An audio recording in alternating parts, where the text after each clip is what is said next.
This is how the state of California could ruin democracy in America.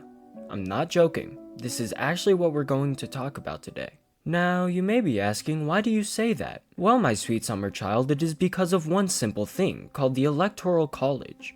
Now, we have all seen the Electoral College and acted like we knew what it meant. So, in simple terms, the Electoral College is based on a state's representation in Congress. This is where every state receives electoral votes, equal to its 2 senators plus the number of representatives they have in the House.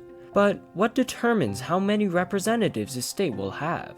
Well, first off, the House only has 435 seats, where they must be divided among the states according to population. This statistic is measured every 10 years with the US Census, helping the government find out how many representatives each state will have, and thus meaning how many electoral votes each state will get.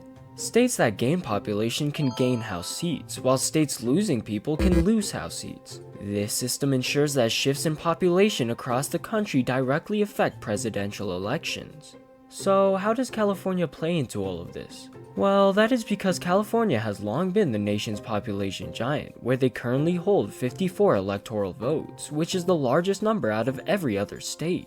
For decades, this dominance gave California unmatched influence in presidential politics. But recently, California's growth has slowed, and for the first time in its history, the state actually lost a congressional seat after the 2020 census.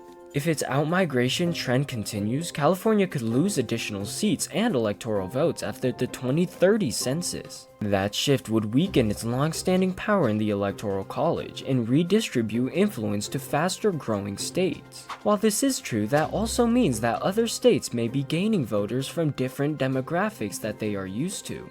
With such large numbers of people leaving the state, often in search of cheaper housing, lower taxes, and less crowded living conditions, the top destinations for these movers include Texas, Arizona, Nevada, Oregon, my state of Colorado, Florida, and Idaho.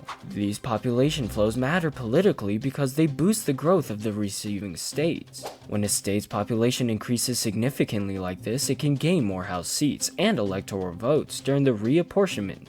A clear example is Texas, which gained 2 congressional seats after the 2020 census, partly due to migration from California and other states. But despite the large numbers of people leaving the state to give other states more power in the Electoral College, it also flips the electoral voting trends on its head. Since movers carry their political views with them most of the time, these shifts can also reshape the partisan landscape of their new states, sometimes tipping close elections. But what am I trying to get at here? Well, California is known to be a deep blue Democratic state, and even though losing hundreds of thousands of residents won't change its status as reliably Democratic in presidential elections, when Californians move elsewhere, they can alter the political balance in their new states. In swing states like Arizona, Nevada, and most importantly Texas now, these new voters may make a decisive difference. For example, in Texas for the past 3 elections before the most recent one, there was a clear trend of Democrats balancing out the scales. And the only reason it didn't increase again was because of Kamala's interesting campaign choices. Another example of this taking effect is the case of Arizona, where they flipped to a Democratic state in 2020 by fewer than 11,000 votes, a margin much smaller than the number of Californians who had recently relocated there. But the effects aren't just one-sided. Many who leave California are moderates or conservatives frustrated with high cost or liberal policies. Their votes may strengthen Republican support in red states like Texas or Idaho, while others may reinforce Democratic strength in battlegrounds like Nevada or Colorado. But the fact that Californians just moving makes this much of an impact to the future of presidential elections could potentially be frightening for Republicans, where they might even call for the complete repeal of the Electoral College if this trend keeps going. So after saying this and making such a bold claim, you may be asking, do you truly believe that California can single-handedly have the power to destroy democracy in America? And I gotta say, I kinda believe it.